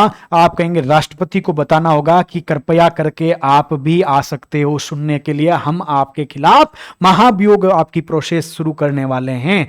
तो ये आपकी क्या है, इस प्रक्रिया को आपके क्या है, राष्ट्रपति को बताया। राष्ट्रपति आ सकता है, राष्ट्रपति आपका क्या है, संसद का भाग होता है, लोकसभा और राज्यसभा का वो सदस्य नहीं होता है, इसलिए वो सुन सकता है, बैठ सकता है, लेकिन वोट नहीं दे सकता है। स्वयं नहीं आए तो अपना सदस्य भेज सकता है, अपनी तरफ से व्यक्ति को आपके क्या भेजा जा सकता है। और जिस दिन इसकी आपकी जांच हो जाती है और पाया जाता है कि यह संविधान का उल्लंघन आपका क्या हकीकत में हुआ है, तो इनके खिलाफ आपके क्या महाभियोग की प्रक्रिया को पूर्ण किया जाता है विशेष बहुमत से, और प्रस्ताव पास होने के बाद में तत्काल प्रभाव से उसी समय इनको क्या है, हटा दिया जाता है। और हटाने से पूर्व राष्ट्रपति ने जितने भी काम किए वो सारे के सारे कार्य वैध होंगे, ये भी लिखा हुआ है। ऐसा नहीं कि आपके राष्ट्रपति हट गए, किसके आधार पे? महाभियोग से, संविधान के उल्लंघन के आधार पे।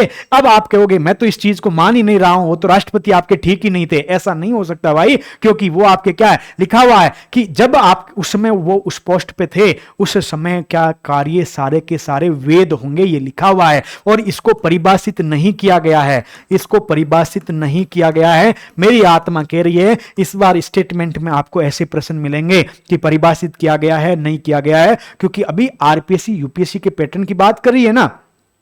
2024 7 जनवरी 2024 के बाद के सारे पेपर में देखा हूं, तो अभी आरपीएससी आपके यूपीएससी के 2016 वाले पैटर्न के पास में पहुंची है। 2016 वाले पैटर्न में आपके क्या है, यूपीएससी क्या करती थी, सारी डिटेल पहले देती थी, सारी डिटेल पहले देती थी कि यह है, इसकी यह विशेषता है। अब ये कौन है ये बताओ। जैसे आपसे पूछ लिया कि ये निम्नलिखित में से किस स्कीम के उद्देश्य, अब उद्देश्य बता दिया आपको, अब नीचे आपके 4 ऑप्शन दे दिए, अब वो बताओ। यह यूपीएससी का 2016-17 का पैटर्न है और अभी 2024 चल रहा है। तो आपके ये जो परिभाषित नहीं है, परिभाषित है, ये आपके यूपीएससी का 2018 और 19 का पैटर्न है। उस समय आपका पूछा था कि परिभाषित है या नहीं है, ये उस समय पूछा जाता था। तो अगला जो क्वेश्चन आएगा, आत्मा यहीं से कह रही है, यहीं से आएगा, अच्छे से ध्यान से कर लीजिएगा। अगला प्रश्न क्या है, अगला प्रश्न क्या है भाई? अगला प्रश्न है, अरे पैसा के बारे में पूछ लिया। क्या पैसा? पैसा राज्य के निम्नांकित में से किस समूह पर पैसा,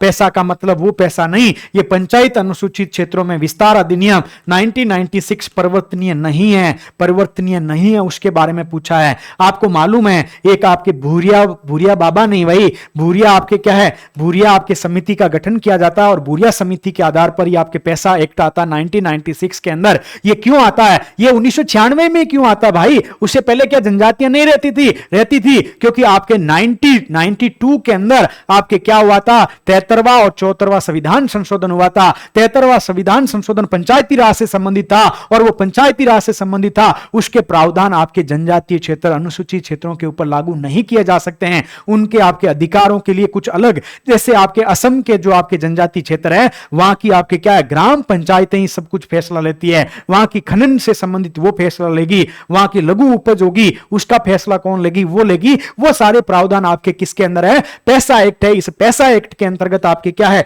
प्रावधान शामिल किए गए हैं, याद रखिएगा।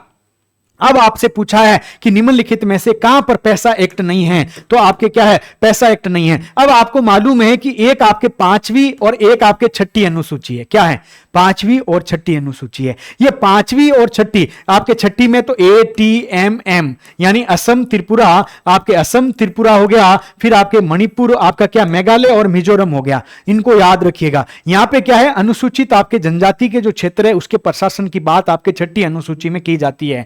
और 5वीं के अंतर्गत इनके अलावा जो है वहां पे आपके किसकी, 5वीं के अंदर अनुसूचित जनजाति से संबंधित आपके अनुसूचित क्षेत्रों के प्रशासन से संबंधित आपके प्रावधान है। अब इनके अंतर्गत जो आगे 5वीं 6ठी में, तो अब यहां पे तो क्या बहुल है, क्या है, यहां पे अनुसूचित जनजाति संख्या में क्या है, ज्यादा है। लेकिन आपके बहुत सारे, जैसे राजस्थान है, अब राजस्थान में आपके क्या अनुसूचित जनजाति तो है लेकिन कम मात्रा में है। तो उन कम मात्रा वाले क्षेत्रों को, जिसे आप क्या है, आप देखते हो ना आरपीएससी रिजल्ट निकालती है टीएसपी नॉन टीएसपी, तो टीएसपी नॉन टीएसपी आया कहां से? ये अनुसूचित क्षेत्र और अनुसूचित गैर अनुसूचित क्षेत्र आया कहां से? ये आपके पैसा एक्ट से आया था। तो इसका मतलब राजस्थान तो होगा, राजस्थान इसका आंसर नहीं होगा। यानी यहां पे क्या लिखा, परिवर्तनीय नहीं है। तो इसका आंसर आपका असम होगा, मेघालय होगा और आपका तमिलनाडु होगा। यहां पे आपके क्या है, पैसा एक्ट नहीं है। ये पैसा एक्ट आपके 10 जगह हैं। कितनी जगह? 10 राज्यों के अंतर्गत है। एक आपका एपी आंध्र प्रदेश, एक आपका कौन सा है, टीजी तेलंगाना है,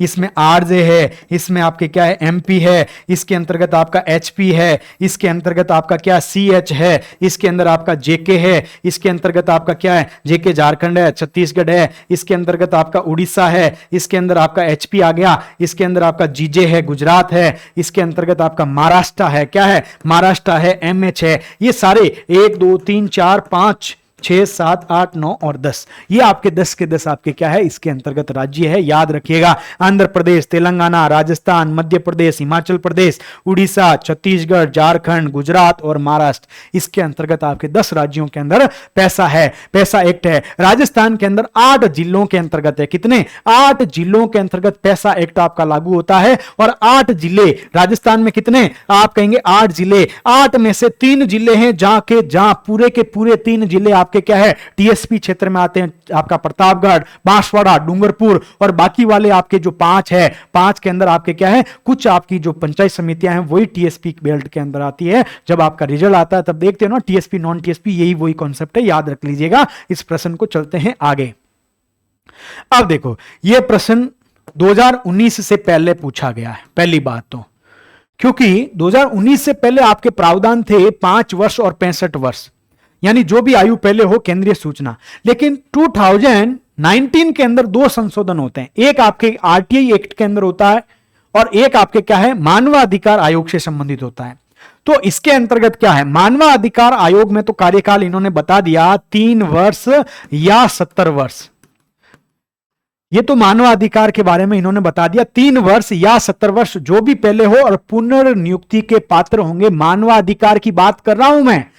लेकिन आपका जब आरटीआई, राइट टू आपका क्या है, राइट टू आपका इंफॉर्मेशन है, यह आरटीआई एक्ट आपका 2005 है। इसके अंतर्गत संशोधन होता है 2019 के अंदर। इसके अंतर्गत कहा गया कि केंद्रीय सूचना आयुक्त और आपके राज्य सूचना आयुक्त का कार्यकाल केंद्र सरकार के हाथों में है। किसके हाथों में? केंद्र सरकार। केंद्र सरकार चाहे तो इनका विस्तार कर सकती है, 5 साल भी दे सकती है, 6 साल भी दे सकती है, 1 साल भी रख सकती है। तो अब यह प्रश्न प्रासंगिक नहीं रहा है, क्योंकि आपके क्या है, 2019 के अनुसार आपके क्या है, इसमें बताया नहीं गया है 1 साल होगा, 2 होगा, 3 होगा, 4 होगा, 5 होगा, 6 होगा, 8 होगा, 9, ऐसा कुछ नहीं बताया गया है। तो अब यह प्रश्न रेलिवेंसी नहीं रही है। 2019 से पहले पूछा गया था, आरएस 2018 के अंदर, उस समय इसका आंसर यह होता। समझ गए ना मैं क्या कहना चाहता हूं, आपको समझ में आया होगा। और ये आपके मानवाधिकार आयोग की है, ये भी आपका 2019 के अंदर संशोधन हुआ था, क्योंकि पहले 5 वर्ष और 70 वर्ष हुआ करता था। मानवाधिकार आयोग है, इसको याद रखिएगा। अगला प्रश्न क्या है, इजी प्रश्न है भाई, ये क्या लड्डू प्रश्न है। निम्न में से एक कथन है वो असत्य है और उसको बताओ। बंबई राज्य गुजरात और महाराष्ट्र में आपका विभाजित हुआ था। अरे भाई, बंबई प्रांत के अंदर ही सरदार वल्लभ भाई पटेल ने माउंट आबू को मिलाया था, आपको मालूम होगा।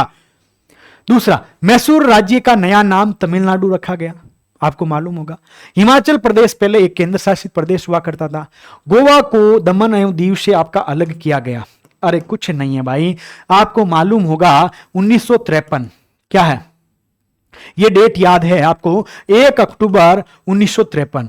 इससे पहले आपके फजल अली आयोग बनता है, उसके पहले आपका क्या जेवीपी समिति बनती है। ये सारे आपके क्या भाषाई आधार पर राज्यों के गठन की वकालत की जाती थी। अब ये जो भाषाई आधार पर राज्यों का गठन हुआ करता था, उसके अंतर्गत आपके क्या है, इससे देश का आपका एकीकरण आपका असंभव हो रहा था। तो आपके क्या, इन समितियों ने सबने बोला कि नहीं, भाषाई आधार पर राज्यों का गठन नहीं करना चाहिए। लेकिन 1953 के अंतर्गत जब श्री रामुलु पोटुलु, जो कि आंध्र प्रदेश के रहने वाले थे, 56 डे तक वो आपके अनशन पे बैठ गए थे। जैसे आप आज आपके एसआई का अनशन पे बैठ गए हैं, उसी प्रकार अनशन पे बैठ गए थे और उनकी आपकी मृत्यु हो जाती है। और उस मृत्यु से आपके क्या है, आंध्र प्रदेश के अंदर बहुत ज्यादा आपके क्या है, आपके क्या आक्रोशित लोग हो जाते हैं। इसीलिए 1 अक्टूबर 1953 को आपके क्या है, केंद्र सरकार ने क्या करती है, केंद्र सरकार आंध्र प्रदेश का भाषाई आधार पर गठन करती है। यह फजल अली आयोग आपके क्या है, आंध्र प्रदेश। अब इसके बाद में आपके 1953 में ये हो गया।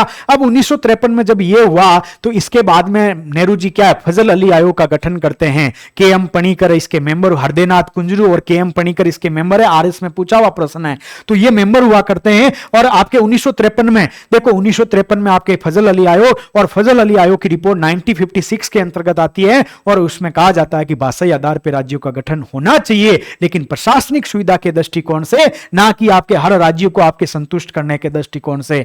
तो आपके 1960 की बात आती है। अब 1960 के अंतर्गत आपके क्या है, गुजराती भाषा वाले आपके क्या है, गुजरात चाहते थे और मराठी वाले आपके महाराष्ट्र चाहते थे। गुजरात और महाराष्ट्र 1960 तक दोनों एक हुआ करते थे। क्या हुआ करते थे, 1960 तक आपके गुजरात और महाराष्ट्र आपका दोनों एक हुआ करते थे। उसका नाम था बंबई प्रांत 1960 तक। और 1960 में आपका गुजरात अलग हो जाता है गुजराती भाषा के लिए और महाराष्ट्र अलग हो जाता है मराठी भाषा के लिए। और इस बार आपके मराठी भाषाओं को आपके किसमें, क्लासिकल लैंग्वेज में शामिल किया है। मैंने आपको पढ़ाया हुआ है, उसके शॉर्ट में है, उसको देख लेना, पूछा जा सकता। 5 भाषाओं को आपके क्लासिकल लैंग्वेज है। आईएएस 2014, आईएएस 2015 दोनों में कंटिन्यू पूछा था उसको। अगला क्या है, मैसूर राज्य का नया नाम तमिलनाडु। अरे भाई, मैसूर तो कर्नाटक है, तो फिर आपका तमिलनाडु कैसे देंगे। मद्रास को तमिलनाडु कहा गया। किसको, मद्रास को तमिलनाडु। जैसे मेरे दादाजी आज भी है ना, तमिलनाडु नहीं बोलते। दादाजी कहते हैं कि मैं मद्रास जाके आया। कहां जाके आया, मद्रास जाके आया। मेरे गांव के कुछ लोग बोला मैं उनसे मिलके आया, रामेश्वरम घूमने गया, मैं मद्रास जाके आया था। मैं कहता हूं दादाजी मद्रास क्या, तो बोलते तमिलनाडु है बेटा। तो आपको चीजें आपकी जो है ना, इंद्रियां खुली हुई होनी चाहिए, कुछ चीजें ऐसे ही मिल जाती है। तो ये मैसूर है वो कर्नाटक है, ना कि आपका तमिलनाडु है। हिमाचल प्रदेश पहले के संघ शासित, आप सबको मालूम होगा 1967 के अंतर्गत, आपको मालूम होगा 1966 तक आपके क्या है, पंजाब हुआ करता था। लेकिन इस पंजाब के अंदर पंजाबी भाषा बोली जाती थी। लेकिन इसके अंतर्गत आपके 1966 के अंदर भाषाई आधार पे तो हो ही रहा था, तो हिंदी भाषी वाले लोगों ने विरोध करना शुरू किया। तो 1966 के अंदर पंजाब का गठन होता अलग से, आपके हिंदी पंजाबी के लिए पंजाब का गठन, आपके क्या हिंदी के लिए आपके हरियाणा का गठन, और एक आपका केंद्र शासित हिमाचल प्रदेश आपका क्या बन जाता है, एक केंद्र शासित प्रदेश बन जाता है। गोवा को दमन और दीव से अलग किया गया 1961 के अंतर्गत। यह भी स्टेटमेंट राइट है। तो आपका गलत कौन सा है, 2 नंबर वाला गलत है भाई, 2 नंबर वाला गलत है भाई, 2 नंबर वाला गलत है, याद रखिएगा। और 2 जून 2014 को आपके तेलंगाना अलग होता, किससे, आंध्र प्रदेश से। किससे, आंध्र प्रदेश से तेलंगाना अलग। तो इसको ऐसे करना है। अगला प्रश्न क्या कह रहा है, देखो ये प्रश्न ऐसा वापस आने के चांस इसलिए हैं क्योंकि इस बार लोकसभा के चुनाव हुए हैं, लोकसभा के चुनाव हुए हैं तो चर्चा का विषय है, और जब चर्चा का विषय है तो आपसे प्रश्न पूछे जाने की संभावनाएं बढ़ जाती है। क्या कह रहा है कि निम्नलिखित संघ शासित क्षेत्रों का समूह कौन सा है जिसकी लोकसभा में केवल एक सदस्य है? किसका? अरुणाचल प्रदेश का, सिक्किम, लक्षद्वीप का, गोवा का, मेघालय का, नागालैंड का, चंडीगढ़ का, सिक्किम का या मिजोरम का? इसका आंसर आपका चंडीगढ़, सिक्किम आपका मिजोरम है। यहां पे आपके क्या है, एक एक सीट है। कहां पे? सिक्किम, आपका मिजोरम और आपका चंडीगढ़ है। यहां पर आपकी क्या है, एक एक सीट है। इनको याद रखिएगा, कितनी है? एक एक सीट है। तो केवल एक सीट लोकसभा के अंदर, कहां पे? केवल एक सीट लोकसभा में किस किस की है? नंबर 1 एक आपका सिक्किम की है, एक आपकी मिजोरम की है, तीसरी आपकी किसकी है? सिक्किम मिजोरम हो गया, नागालैंड की है। चौथा कौन सा है? चंडीगढ़ है। पांचवा कौन सा है? पुदुचेरी है। छठा कौन सा है? अंडमान निकोबार है।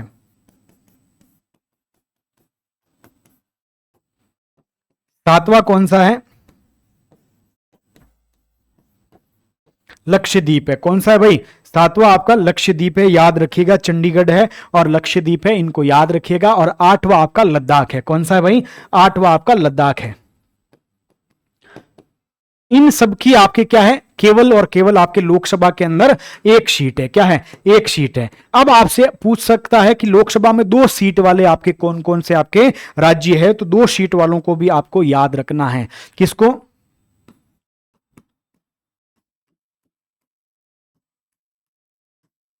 लोकसभा में केवल 2 सीट,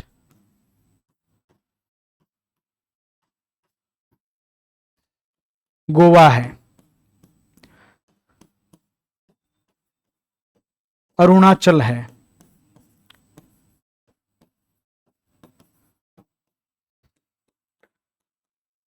दादरा व नगर हवेली है।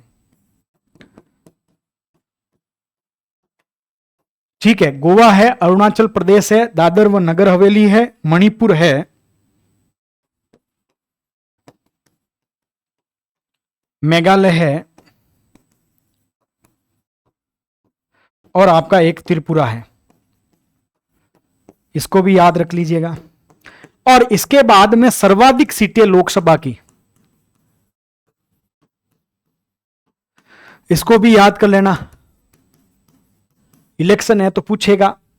यूपी है 80 सीट, एमएच है महाराष्ट्र 48 सीट, आपका वेस्ट बंगाल है 42 सीट, आपका बीएच बिहार है 40 सीट, पांचवा आपका टीएन तमिलनाडु है 39 सीट। इनको याद कर लीजिएगा भाई। यूपी में 80 है, महाराष्ट्र में आपके 48 है, वेस्ट बंगाल में 42 है, बिहार में 40 है, उसके बाद में तमिलनाडु में आपकी 39 है, याद कर लेना। फिर अरुणाचल प्रदेश, गोवा है, फिर आपके अरुणाचल प्रदेश, गोवा, मणिपुर, मेघालय और आपके क्या है? त्रिपुरा है, और आपके दादर नगर हवेली है। यहाँ पे आपकी कितनी है सीटें? तो इनको याद रखना है, 2-2 सीट है। इसके बाद में आपकी कौन सी है? सिक्किम हो गया, मिजोरम हो गया, फिर नागालैंड हो गया, लद्दाख हो गया, आपके लक्षद्वीप हो गया, अंडमान निकोबार, पांडिचेरी, चंडीगढ़ हो गया। यहां पे आपके क्या है? आप कहेंगे एक एक सीट है। तो हो सकता है एक एक सीट यहां से पूछ लें, यहां पे पूछ लिया। ये देखो आरएस में पूछा हुआ है कि केवल एक सीट है, क्योंकि उस समय इलेक्शन हुए थे। ये आपके 2015 में क्वेश्चन पूछा, 15-16 में जब इलेक्शन हुए थे, और इस बार इलेक्शन हुए हैं। तो आत्मा कह रही है कि इनमें से पूछे। आत्मा क्या कह रही है कि यहां से आपसे प्रश्न पूछ ले कि केवल 2 सीट वाले राज्य निम्न में से कौन सा जुड़ा है या नहीं है। और आत्मा कह रही है कि सर्वाधिक सीटें उत्तर प्रदेश ने पूछ लिया है, उत्तर प्रदेश पीसीएस ने पूछ लिया है। निम्नलिखित में से सर्वाधिक सीटों वाला जोड़ा कौन सा है लोकसभा का, वो आपका प्रश्न पूछा है। तो यूपी में आपकी 80, महाराष्ट्र में 48, वेस्ट बंगाल में आपके कितनी 42 है, उसके बाद बिहार में आपकी 40 है, और तमिलनाडु के अंदर 39 है, आपके 39 है। अगले प्रश्न को देख लेते हैं। अगला प्रश्न क्या है? इजी प्रश्न है। इतना जब प्रश्न को भावनाओं के साथ खेलते हैं ना, तब आपके साथ प्रश्न खेलता। क्या कहा? सही विकल्प चुने, सबसे पहले यही दे दिया, क्योंकि एग्जामिनर कोई अच्छा होगा कि भाई बच्चे क्या पीछे देखते नहीं है तो इनको आगे दे दो ताकि क्वेश्चन सही कर ले, कोई आपके सात्विक होगा ज्यादा ही, तो इसने कह दिया सही चुने, पहले ही बता दिया। अब आगे क्या, 2 या 2 से अधिक राज्यों के लिए संयुक्त लोक सेवा आयोग, यानी आपका ज्वाइंट, आपके क्या है, joint SP, joint state PCS है। इसके बारे में आपसे क्या पूछा जाता है, आपका क्या पीएससी है, यानी पब्लिक ज्वाइंट आपका स्टेट पब्लिक सर्विस कमीशन है, इसका पूछा जाता है। इसका अध्यक्ष की नियुक्ति कौन करता है, सबसे बड़े राज्य के राज्यपाल। अरे भाई उत्तर प्रदेश और राजस्थान का होगा तो राजस्थान क्षेत्रफल में बड़ा है तो लड़ेगा, और आपके जनसंख्या में बड़ा कौन है, उत्तर प्रदेश है, वो लड़ेगा। अब कौन करेगा, अब देखो ऐसे फंस सकते हो, ऐसे आंसर निकालो। दूसरा क्या है, भारत के राष्ट्रपति के द्वारा, ये थोड़ा अच्छा लग रहा है। तीसरा, सभी संबंधित राज्यों के राज्यपालों की समिति के द्वारा, जब पढ़ा हुआ नहीं होगा तो लगेगा यही होगा, ये होगा नहीं भाई, संबंधित राज्यों की सिफारिश पर भारत के राष्ट्रपति के द्वारा। अब बताओ इस प्रश्न का आंसर क्या होगा, यानी आपका इस प्रश्न का आंसर क्या होगा। अच्छा प्रश्न है, एग्जामिनर भावनाओं के साथ खेल रहा है। पहला तो होगा ही नहीं भाई कि बड़ा राज्य है तो बड़े में 2 ले लो, जनसंख्या का बड़ा या कौन सा बड़ा, बताया नहीं ना, जनसंख्या का बड़ा या क्षेत्रफल का। तब राजस्थान और उत्तर प्रदेश तो लड़ेंगे, मैं करूंगा, योगी जी बोलेंगे मैं इसको नियुक्त, आपके भजन जी कहेंगे मैं नियुक्त करूंगा, तो ऐसा होगा नहीं, तो ये तो होगा ही नहीं। अब ये ऑप्शन थोड़ा ठीक लगता है, यह भी नहीं है लगता है कि संबंधित राज्यों की समिति, अरे समिति क्या कर देगी भाई। तीसरा थोड़ा आपको क्या फंसाएगा, क्या कह रहा, संबंधित राज्यपालों की सिफारिश पर भारत के राष्ट्रपति, यानी राष्ट्रपति आपके क्या है, बत्ती कर रहा है कि ये हो सकता है। अरे भाई संबंधित राज्यपालों की सिफारिश नहीं है, ये तो आपके राज्य कहते हैं कि हमारे लिए बनाओ, और बनाने का काम संसद का है और नियुक्त का काम राष्ट्रपति का, किसका है, राष्ट्रपति का है। तो इसका आंसर आपका कौन सा हो जाएगा, भारत के राष्ट्रपति के द्वारा। किसके द्वारा, भारत के आपके जो राष्ट्रपति है इनके द्वारा। अब देखो इसके बारे में सीधी सी बात है, फंडा है, एक आपका यूपीएससी, अच्छी बात है, एक आपका स्टेट पीसीएस है, स्टेट पीसीएस, ये दोनों का प्रावधान संविधान में वर्णित है। दोनों के प्रावधान आपके कहां पर हैं, आप कहेंगे इन दोनों के प्रावधान संविधान के अंदर वर्णन है। जब इनके संविधान में वर्णन होंगे इसका मतलब ये क्या होंगे, संवैधानिक आपके निकाय होंगे। कैसे होंगे, कॉन्स्टिट्यूशनल आपकी बॉडी होगी, निकाय होगी। अब आपके क्या है, आरपीएससी की तरह आपके क्या है, आरपीएससी आपका कॉन्स्टिट्यूशनल बॉडी है, ठीक है। तभी तो कहते हैं ना भंग नहीं कर सकते, हमारे हाथ में कुछ नहीं है। आपने ही तो बोला था हम करेंगे, तो बच्चे तो पूछेंगे आपसे। अब दूसरा आपसे क्या है, अब आपसे पूछा है joint state public service commission, यानी आपके क्या है, संयुक्त रूप से कोई 2 या 2 से अधिक राज्य कह दे, किसको, संसद को, कि हमारे लिए कृपया करके ये कर दो, हम नहीं कर पा रहे हैं, तो आपके क्या है, ज्वाइंट स्टेट आपका पीसीएस है, इसका गठन कर सकती है। कौन करेगी गठन, संसद करेगी। और संसद ऐसे नहीं करेगी, संसद आपके कैसे करेगी, आपके संसद के पटल पर विधेयक आपका क्या, अधिनियम बना के करेगी। क्या बनाएगी, एक्ट बना के करेगी। और संसद के पटल पे यदि कोई कानून बनता है उसका नाम होता है सांविधिक या वैधानिक। क्या होगा, वैधानिक निकाय होगा भाई, वैधानिक निकाय होगा, याद रखिएगा, वैधानिक या सांविधिक, ये भी शब्द मिल सकता है। जब ये होगा तो इसके अध्यक्ष की नियुक्ति कौन करेगा भाई, इसके अध्यक्ष, इसके सदस्य, इसकी नियुक्ति राष्ट्रपति करेगा। क्या करेगा, राष्ट्रपति करेगा, राष्ट्रपति करेगा, राष्ट्रपति करेगा। और इनको हटाने का काम, बर्खास्त करने का काम भी राष्ट्रपति करेगा। इनकी सेवा शर्तों का निर्धारण भी आपके राष्ट्रपति करेगा।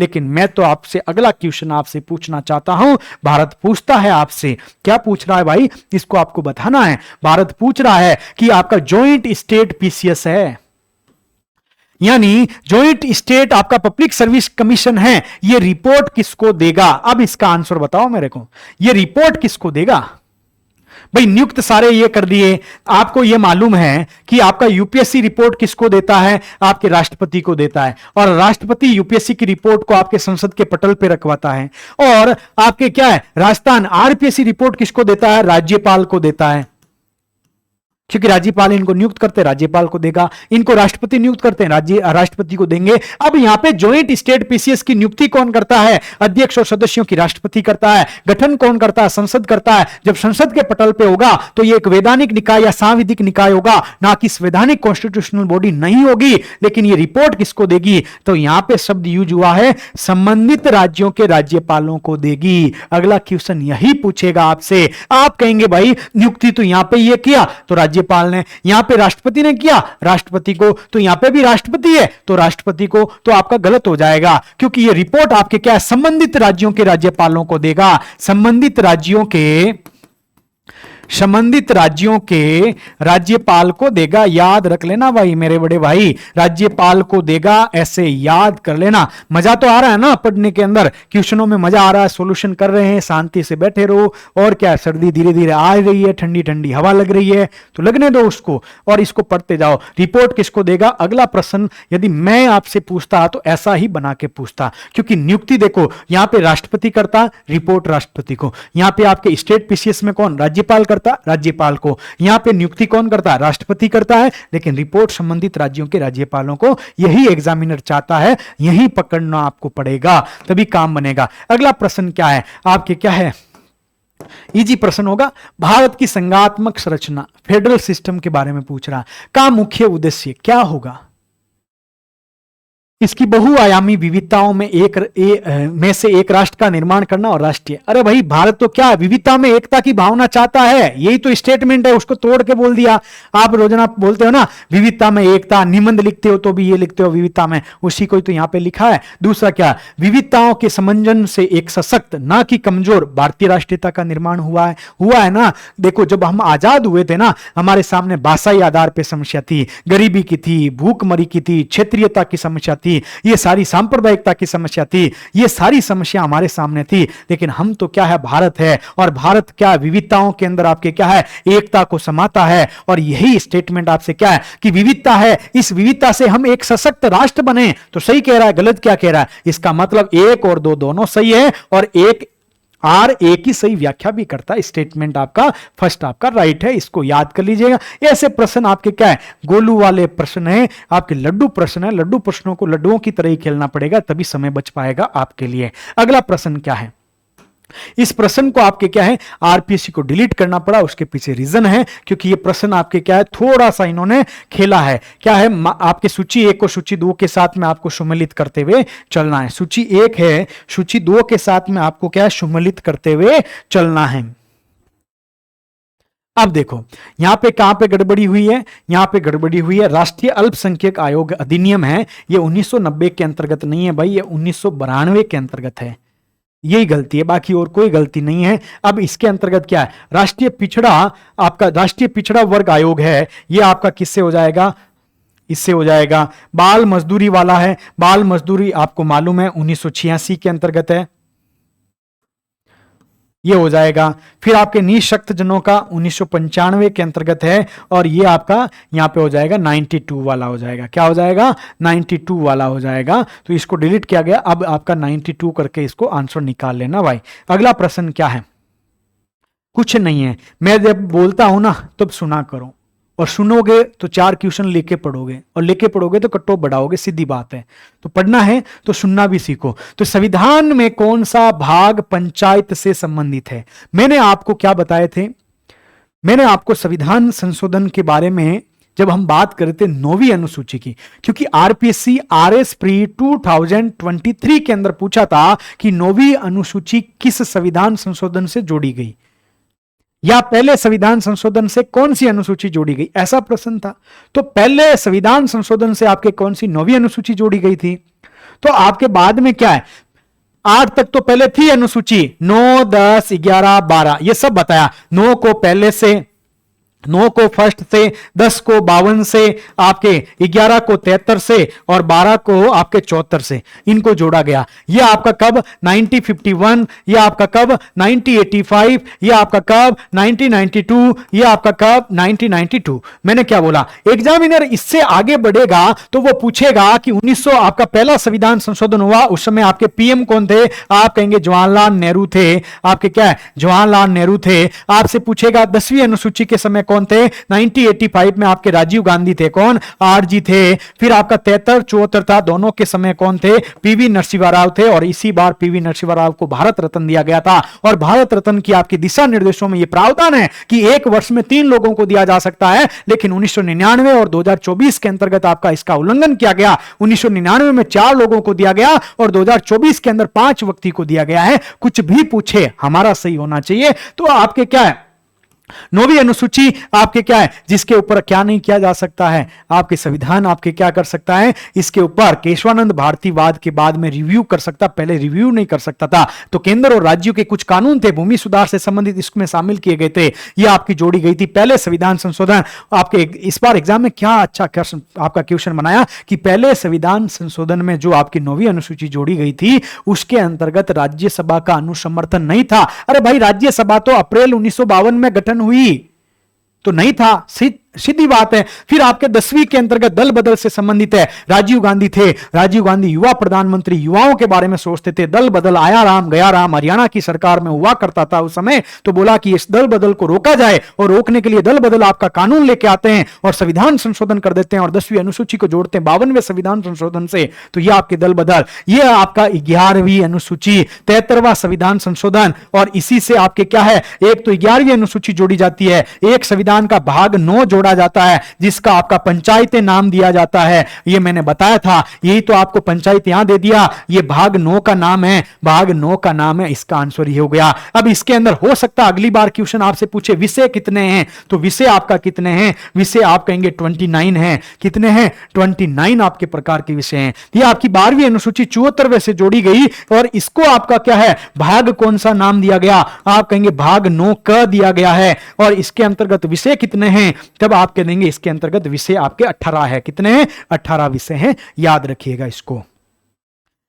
इसके बाद आपका ये प्रश्न है, इस प्रश्न को देखिएगा, प्रश्न क्या कह रहा है, इसको भी इनको क्या है, इस प्रश्न को देखो। ए.के. गोपालन बनाम मद्रास राज्य, रोमेश थापर बनाम मद्रास राज्य, शंकरी प्रसाद बनाम भारत राज्य, चंपकम दोराई राज्य, आपके चंपकाई दोरा आपके दोराई राजन बनाम आपका जो मद्रास राज्य है। तो इनका वाद दे रखा है एक तरफ, और एक तरफ आपके क्या दे रखे हैं, ये जो चंपकई दोरही राजन है इसका आपका क्या हो जाएगा, मद्रास राज्य है, तो इसका शिक्षण संस्थानों में प्रवेश हेतु आपके समानता की बात की जाती है, यानी यहां पे एक आएगा। इसके बाद में शंकरी प्रसाद बनाम है, ये शंकरी प्रसाद बनाम आपके संविधान संशोधन की संसद की शक्ति के बारे में बात करता है, किसके बारे में, संविधान संशोधन की जो शक्ति है इसके बारे में आपके बात की जाती है। और फिर इसके अंतर्गत आपका क्या है, रोमेश थापर बनाम मद्रास राज्य है, यह आपके किसकी बात करता है, स्वतंत्र भाषण पर रोक की बात की जाती है। और आपके ए.के. गोपालन है, यह आपके निवारक आपके क्या है, निवारक अवरोध की प्रक्रिया की बात। अब इस प्रश्न को आरपीएससी को करना पड़ा डिलीट, क्योंकि क्वेश्चन बनाने वाले क्या है, सुबह चाय नहीं पीती और बिना चाय पिए हुए क्वेश्चन बना दिया।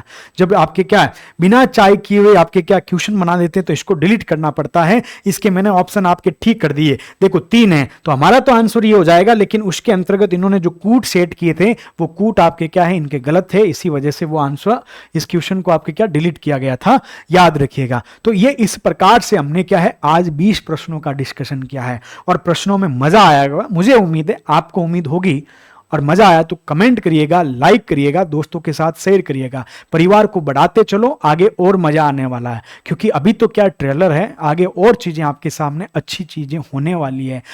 कल हम क्या है, करंट अफेयर्स देखेंगे, जो अक्टूबर माह का करंट है, कोई भी पेपर हो। अब कोई क्या कहता है, सर मुझे तो करंट अफेयर पशु परिचर का चाहिए, क्या करंट अफेयर के ऊपर लिखा हुआ है क्या कि ब्रिक्स का सम्मेलन हुआ, इसके अंदर पशु परिचर में नहीं पूछा जाएगा, आरपीएससी में पूछा, सब में पूछा जाएगा। फर्स्ट ग्रेड हो, सेकंड ग्रेड हो, रीट हो, पशु परिचर हो, वीडियो हो, पटवार हो, आपके आरपीएससी के जितने पेपर हो, कॉलेज लेक्चरर हो, सब में पूछा जाएगा। तो करंट अफेयर्स भी आपके लिए महत्वपूर्ण है। अब देखो करंट अफेयर्स में क्या है, आरपीएससी चाल को हम पकड़ चुके हैं, क्योंकि हमारे क्वेश्चन सीधे बैठ रहे हैं, आपने पहले भी देखे होंगे, तो आपके क्या है, हम उसी के अकॉर्डिंग हमारा क्या एनालिसिस चलता रहेगा। आप सभी इस क्लास को अपने दोस्तों के साथ शेयर कीजिएगा, क्लास में मजा आया तो कमेंट कीजिएगा, और चैनल को सब्सक्राइब कराओ। देखते ज्यादा है, सब्सक्राइब कम करते हो, उससे आपको क्या है, आपको कोई दिक्कत है क्या यार, सब्सक्राइब कराओ ना, दोस्त को बोलो ये सब्सक्राइब कर भाई, करना पड़ेगा, अच्छी चीज है, ऐसे करके करवा दीजिए। आप सभी का बहुत बहुत धन्यवाद, मिलते हैं अगली क्लास में नए जोश और नई ऊर्जा के साथ में।